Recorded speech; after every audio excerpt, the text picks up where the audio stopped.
لا تتبعوا خطوات الشيطان إنه لكم عدو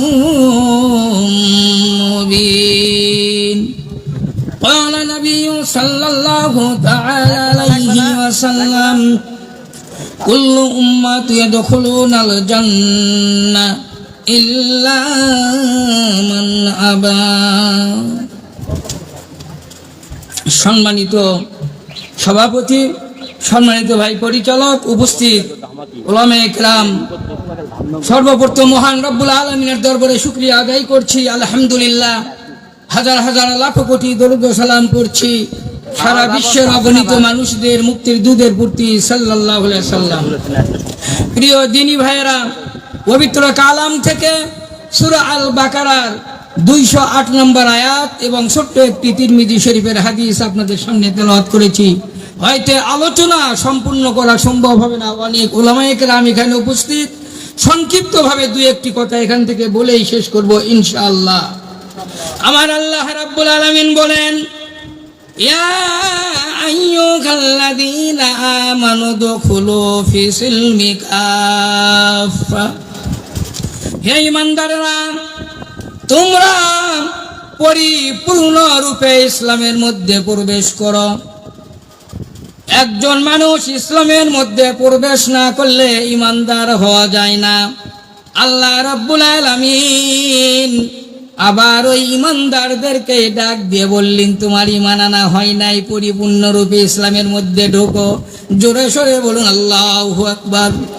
আমার ভাইরা, শুধুমাত্র নবী করিম সাল্লাল্লাহু আলাইহি সাল্লাম, আম্বিয়া কেরামগণ ছাড়া ঈমানের কোনো গ্যারান্টি কোনো সাহাবীরও ছিল না।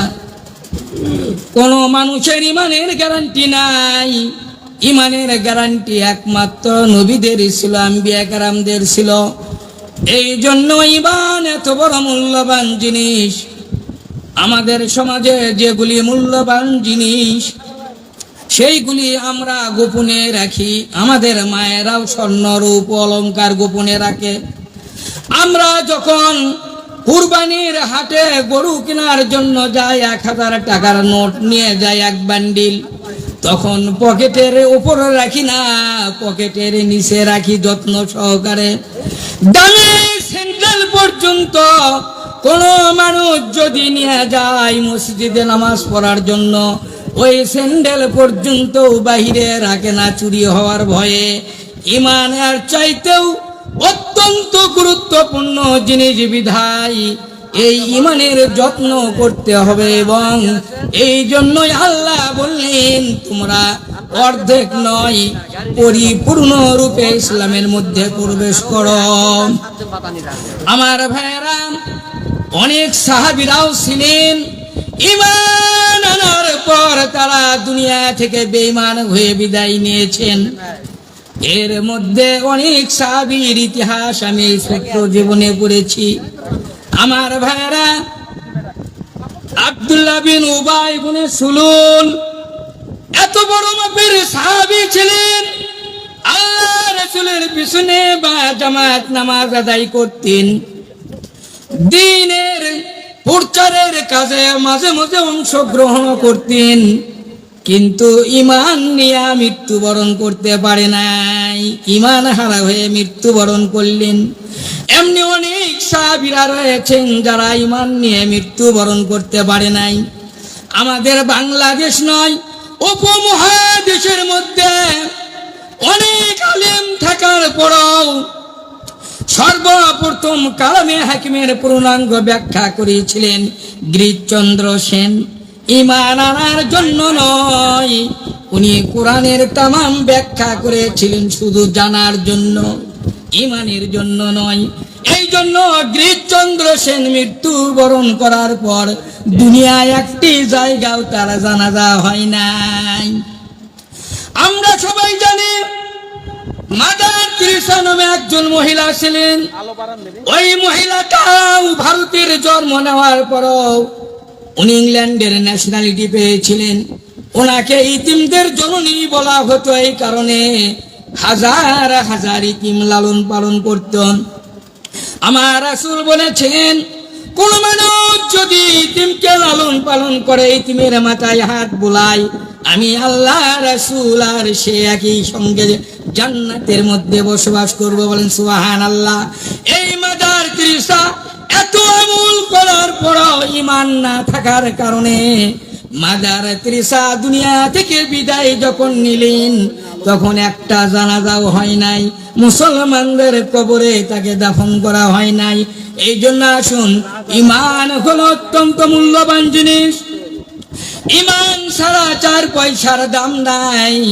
আল্লাহ রাব্বুল আলামিন যেন আমাদের সকলকে ঈমান নিয়ে কঠিন কবরে যাওয়ার জন্য তৌফিক দান করেন। সকলে বলুন আল্লাহুম্মা আমিন। সম্মানিত দ্বীনি ভাইরা, অনেক ওলামায়ে কেরাম এসেছেন, এই জন্য আমার কথা এখানেই শেষ করলাম। সুযোগ কোনোদিন হলে আবারও কথা বলা হবে ইনশাআল্লাহ। আল্লাহ রাব্বুল আলামিন এই সামান্য ঘটনা থেকে শিক্ষণীয় বিষয়গুলি আমাদের বাস্তব জীবনে আমল করে ঈমান আমল নিয়ে কঠিন কবরে যাওয়ার তৌফিক দান করুন। আমা তৌফিক ইল্লা বিল্লাহ। আসসালামু আলাইকুম ওয়া রাহমাতুল্লাহ।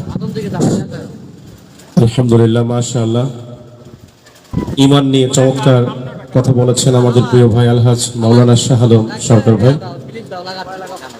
এরপর যে আলোচনা নিয়ে আসছেন বিশিষ্ট আলেমে দ্বীন মুফাসসির কোরআন হযরত হাফেজ মাওলানা নুরুল ইসলাম সিরাজি, কুড়িগ্রাম। আমার প্রিয় ভাইকে সংক্ষিপ্ত আকারে আমি এই কথাটি বারবার স্মরণ করিয়ে দেই, 10 মিনিটের বেশি নয়, 8 মিনিট হলেই ভালো হয়।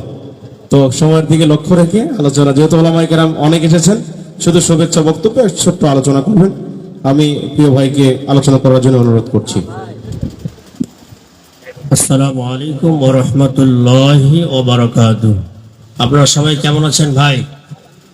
আলহামদুলিল্লাহ। আজকে অত্যন্ত চমৎকার একটি পরিবেশে আমার শ্রদ্ধেয় বিলাল ভাই তার সন্তানের সুন্নতে খতনা উপলক্ষে আজকের এই মাহফিলের আয়োজন করেছেন। আলহামদুলিল্লাহ। বিশেষত দেখা যায় যে আসলে এই ভাত মুখে দেওয়া সুন্নতে খতনা উপলক্ষে অনেক মানুষ দেখবেন গানের অনুষ্ঠান করে, কথা বলেন না কেন? কিন্তু বিলাল ভাই একদম সেটা ভিন্ন রূপে আমাদেরকে দেখিয়েছেন, আলেমদেরকে শ্রদ্ধা করেছেন। এবং অনেক জায়গায় আমি দেখেছি যে এই দিবসগুলো উপলক্ষে, দিনগুলো উপলক্ষে তারা এমন নিত্য নতুন অনুষ্ঠান করে। I M A disco dancer, আছে না নাই? আমরা তার জন্য দোয়া করছি, আল্লাহ তাকে হায়াতে তৈয়্যিবা দান করুক। সকলে পড়েন আমিন।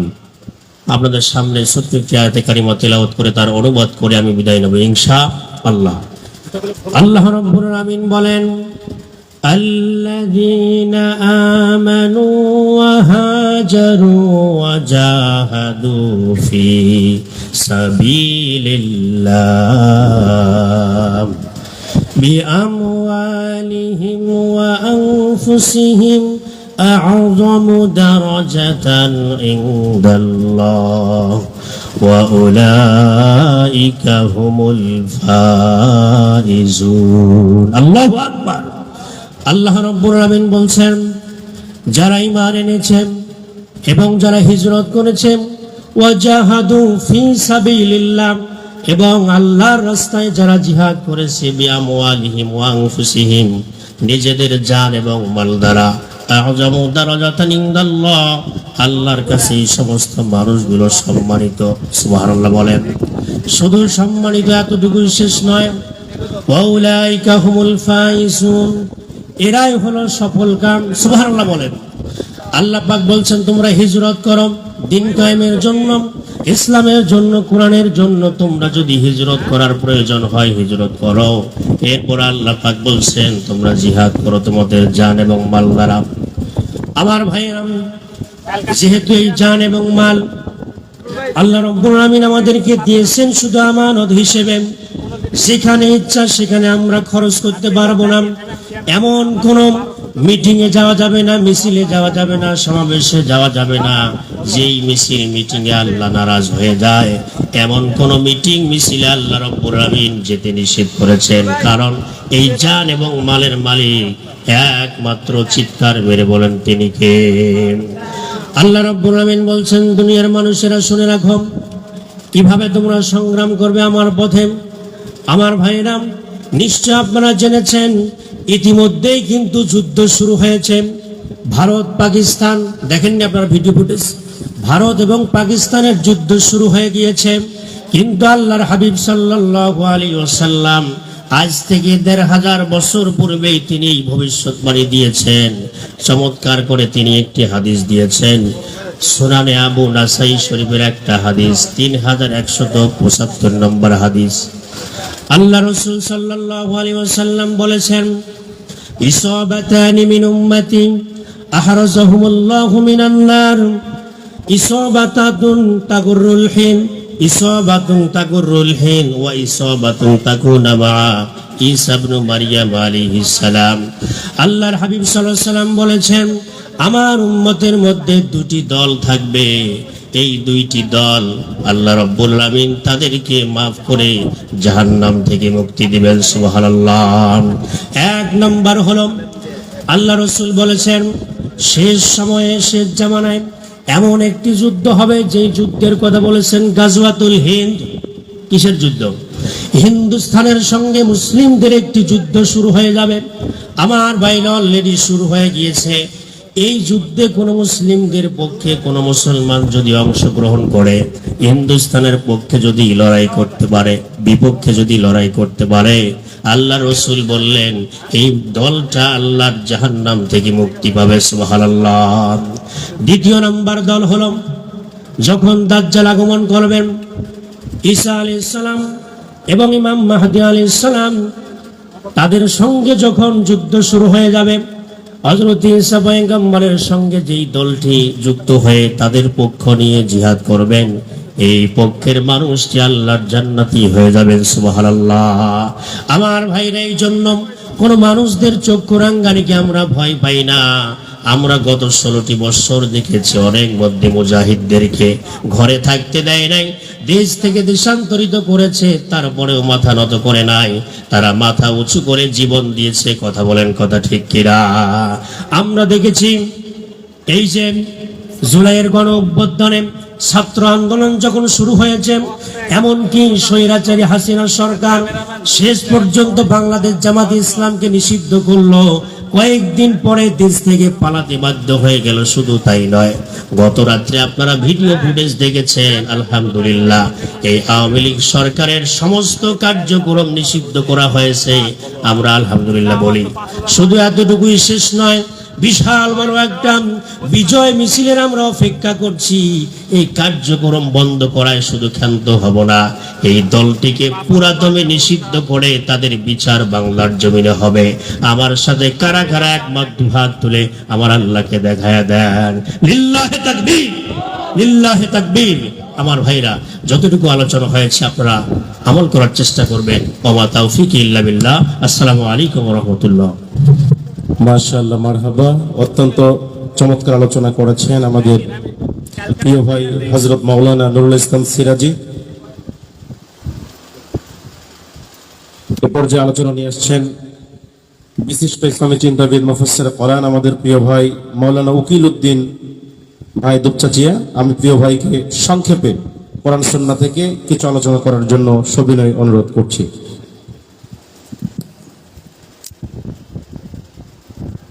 বড় বড় গুলো উপরে দিলে হবে, কি দুঃখগুলো এলা আমরা এমনি মুখ পাচ্ছি না ভাই, ওগুলো বড় গুলো নিচে দেন, মুখ দেখা যাচ্ছি না আমরা, মুখ দেখা যাচ্ছে না, বড় উপর দিলে তো হবে না, মুখ দেখা যাচ্ছে না দিকে ভাই লাগা। আমাদের এগুলো তো ভাইয়ের গুলো বড় আছে, আলাদা দিলে পারবে না আমাদের এগুলো।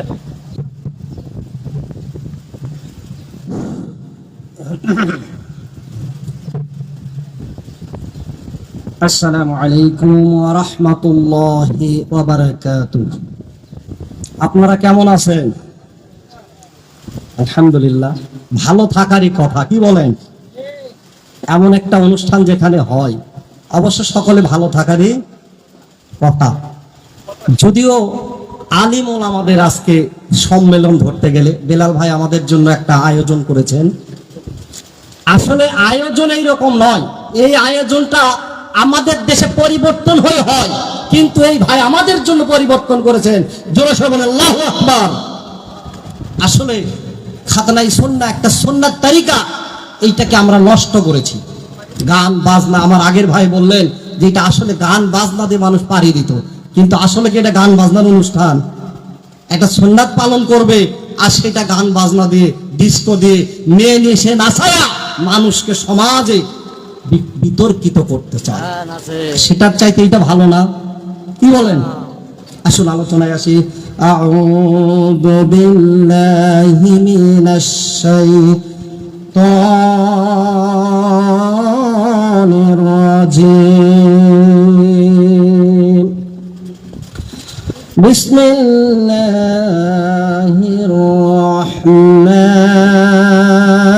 রাহমানির রাহিম।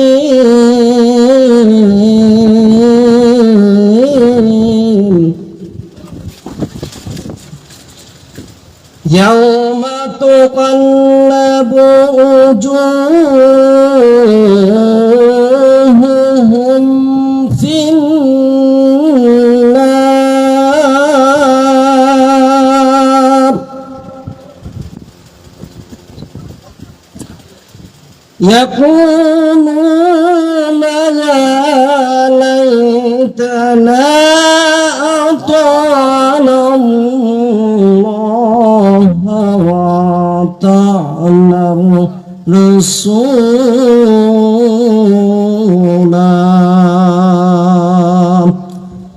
صدق الله العظيم।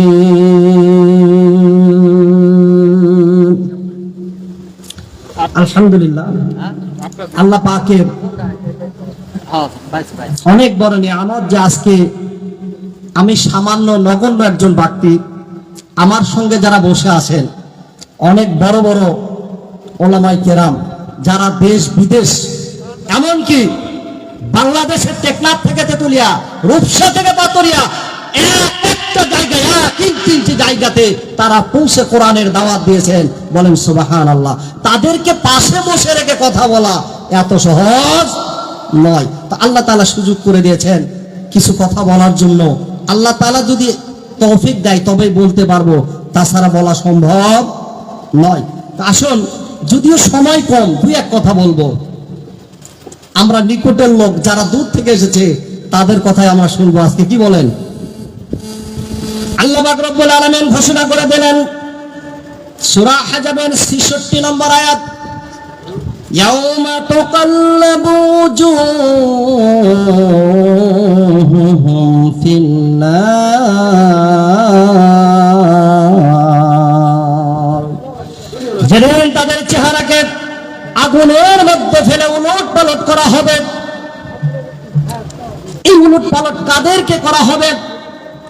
সাধারণ কোন মানুষ, আলিম ওলামা, হিন্দু, বৌদ্ধ, খ্রিস্টান, যারা ইসলামের বিরোধিতা করবে, যারা ইসলাম মানে না, কোরআন মানে না, সুন্নাহ মানে না, রাসূলের অনুগত করে না, তাদেরকে অবশ্যই আগুনের আযাব থেকে রক্ষা পাবে না। তারা অবশ্যই আগুনের মধ্যে নিক্ষিপ্ত হয়ে, আল্লাহ তাআলা বলছেন তাদেরকে আগুনের মধ্যে উলট পালট করা হবে। কথা বলেন ঠিক কি না? আজকে মানুষ অজাদায় তেল তেলার পিছনে ঘোরে। এলা নেতার কোনো দাম বাংলার জমি নয়, পৃথিবীর জমিনে নাই। বলেন আল্লাহু আকবার। ইলে নেতার কোনো দাম নাই, কারণ এরা দুনিয়ার উপরে নেতা। কোথায় নেতা? দুনিয়ার উপরে নেতা।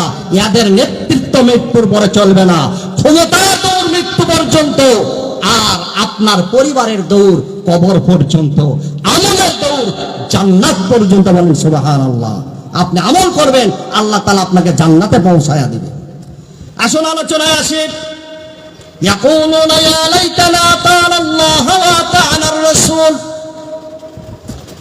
আর যারা উলট পালট করবে, আর তারা আফসোস করবে, যদি আমরা আল্লাহর অনুগত করতাম, রাসূলের অনুগত করতাম, যদি রাসূলকে মেনে চলতাম, রাসূলের পথ অনুসরণ করতাম, তাহলে আজকে আমাদের এই অবস্থা হতো না। একজন আফসোস করবে।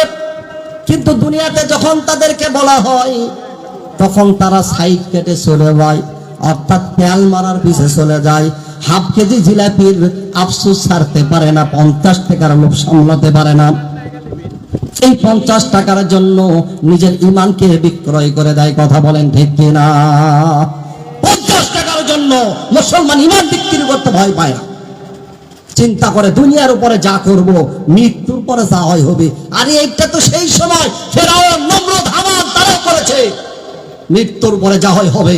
এখন আসুন দুনিয়ার উপর একটু শান্তি আয়েশ করে যায়। আর দুনিয়া সিজনুল মুমিনুনা জান্নাতুল কাফির, এই দুনিয়াটা কাফেরদের জন্য, মুশরিকদের জন্য জান্নাত, আর যারা মুমিন হবে তাদের জন্য অবশ্যই কষ্টকর হবে, জেলখানা স্বরূপ। কথা বলেন ঠিক কিনা? আসল যেটুকু আলোচনা করেছি, যেহেতু মেহমান অনেক, সব ভাইকে সুযোগ করে দিতে হবে। আর তাদের আলোচনা আমরা শুনবো এই জন্য যে আমাদের ভাইয়েরা পৃথিবীতে এখন বর্তমান আলিম ওলামা ছাড়া কোনো নবী নাই। এই নবীর ওয়ারিস যারা, তাদের আলোচনা শুনবো না, শুনবো কার কথা? কথা বলে ঠিক কিনা? এরা কোরআন হাদিসের বাইরে কোনো কথা বলে না। কিন্তু তারপরেও আওয়ামী লীগের আমলে একদল বাধা দিত, এখনো একদল বাধা দেয়।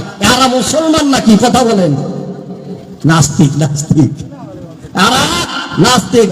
এই বলেই শেষ করছি। আল্লাহ তাআলা আমাকে সহ সবাইকে আমল করে যাওয়ার তৌফিক দান করুক। সকলে বলে আল্লাহুম্মা আমিন। ওয়া আখিরু দাওয়ানা আলহামদুলিল্লাহি রাব্বিল আলামিন।